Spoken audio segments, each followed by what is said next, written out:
Hi, it's Dwyer, gamblersadvisory.com, dwyervip.com. Remember, the opinion you should follow should be your own. Just consider this video to be a second opinion from a complete stranger online. Let's jump into it. Keith Thurman versus Shawn Porter. I have a preference here. I think one fighter is better than the other. I believe this fight is on the table for Shawn Porter to go and get. The bet I'm recommending here is Shawn Porter at plus 175. I'm making this video on June the 24th, 2016. The line I'm seeing is Shawn Porter at plus 175. And I'm going to hedge the play with a plus on the other side. The plus 200 for the under 9.5 rounds. Let me just say either guy could win by KO. The fact that these guys have sparred in the past, have been in the ring with each other, right, has removed some of the feeling out process from this bout, right, and makes a KO more likely than it would have been if both guys were in the early rounds trying to figure each other out. Right? They've seen each other. Somebody here thinks they see something they could exploit. Otherwise, they wouldn't take the fight. There's simply too much to lose. Right? Keith Thurman unbeaten. Shawn Porter just beat Adrian Broner, is hot right now.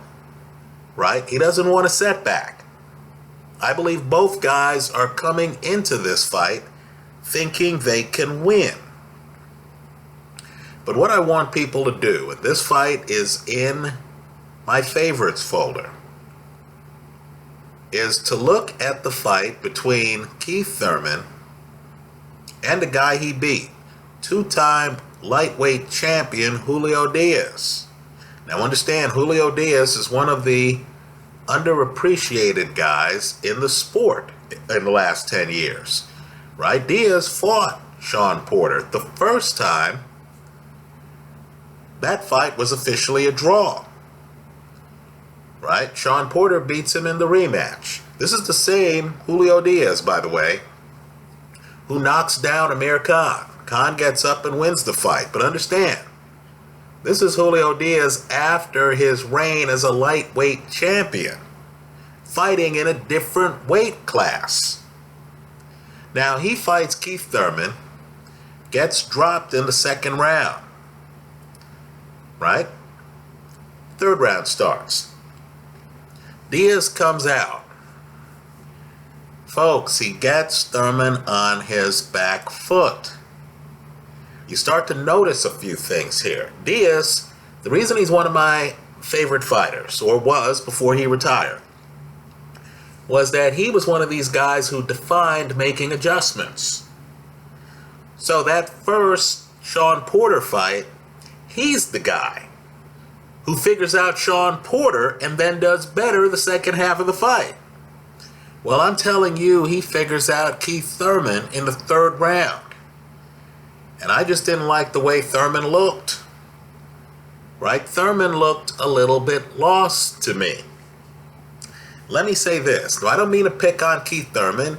As longtime subscribers here know, I picked him against Robert the Ghost Guerrero when that fight was viewed as, a close fight. Let me say this. For me, with Keith Thurman, who's a big-time puncher, right? In my opinion, his movement in this fight is going to be an issue. If you look at films and if you look at Thurman's front leg, right, his front leg, I believe you can almost tell when he's going to throw power punches. Right? He's all in on the punches, folks. He's leaning his body into it and stuff like that. The problem with being that kind of puncher, right, all in, all leverage, is that you lose the ability somewhat to camouflage it, right? Because you've got to plant your feet. You're not fluid. the other fighter can kind of see which way your weight's shifting. And they can say, okay, homeboy's loading up now, right? Because he's, leaning on that front foot. Something big's gonna come. Let's talk about that something big. If you get Thurman backing up, in my opinion, the something big are hooks. Right? He's not a guy backing up who'll suddenly pivot and throw a straight punch. No, he backs up, you jump in, he then starts throwing hooks. Now, what I want people to do is to look at Shawn Porter. Understand, Keith Thurman would prefer to have you in the pocket, right? He doesn't want you moving around, right? He's a guy who, if you're an in-the-pocket fighter, if you're Robert the Ghost Guerrero, right, then Keith Thurman is happy. If he has the foot speed advantage on you and he could, move around portions of the pocket, right? If he could create angles and then hit you and stuff like that, and he knows where you are, he has your address, he's going to dominate. Well, Shawn Porter doesn't stay in the pocket, right? He's either outside of the pocket or he's jumping in deep inside the pocket,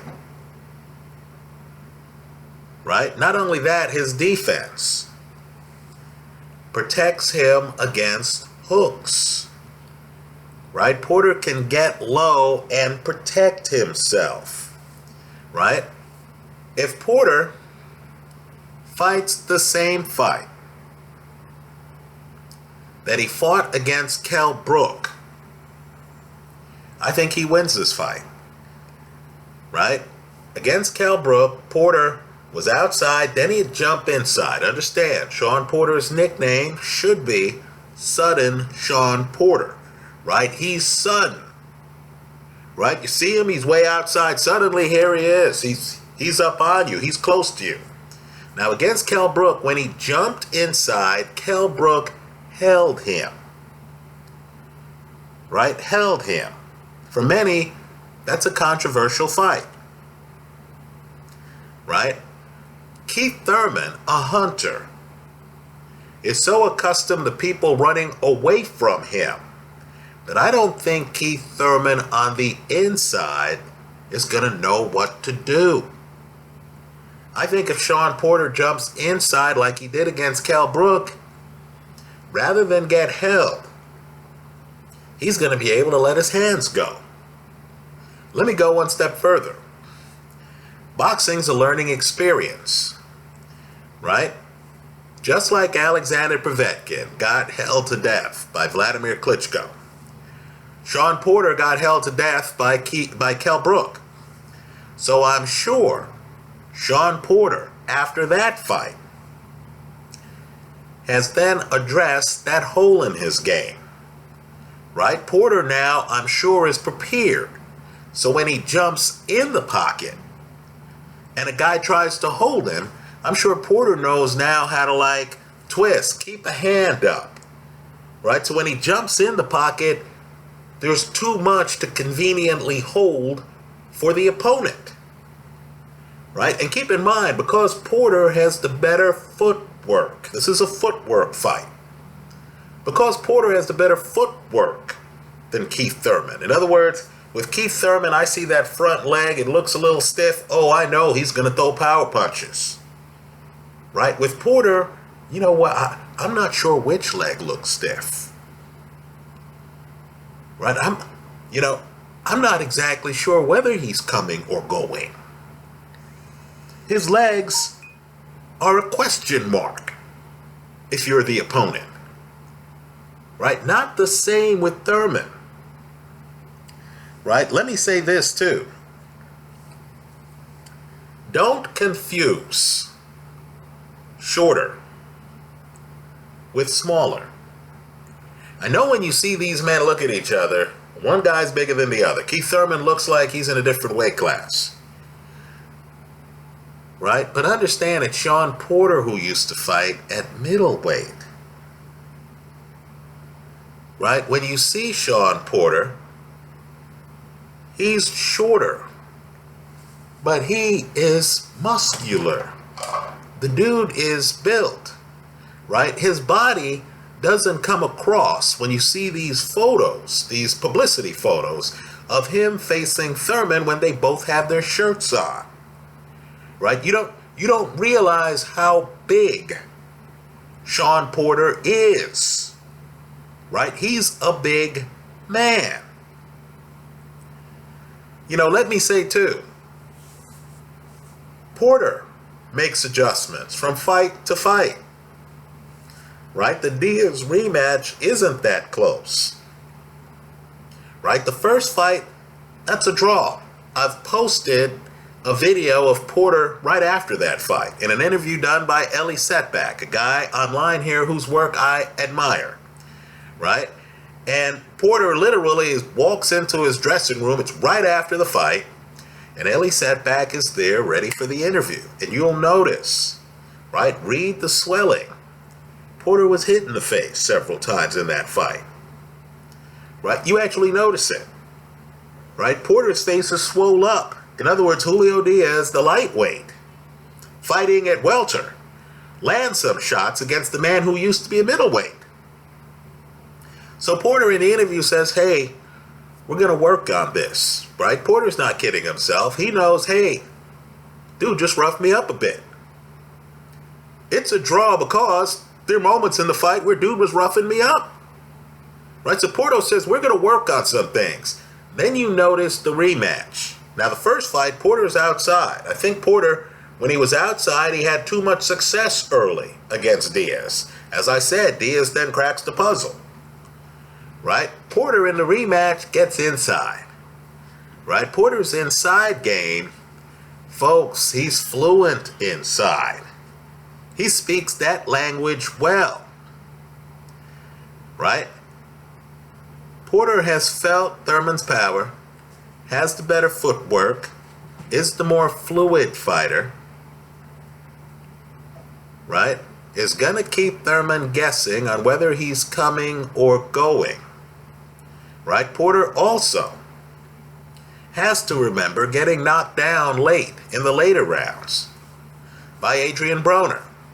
So Porter, in my opinion, if he has the fight in hand in the later rounds, isn't going to get reckless like he got against Adrian Broner, right? There's no better teacher than experience.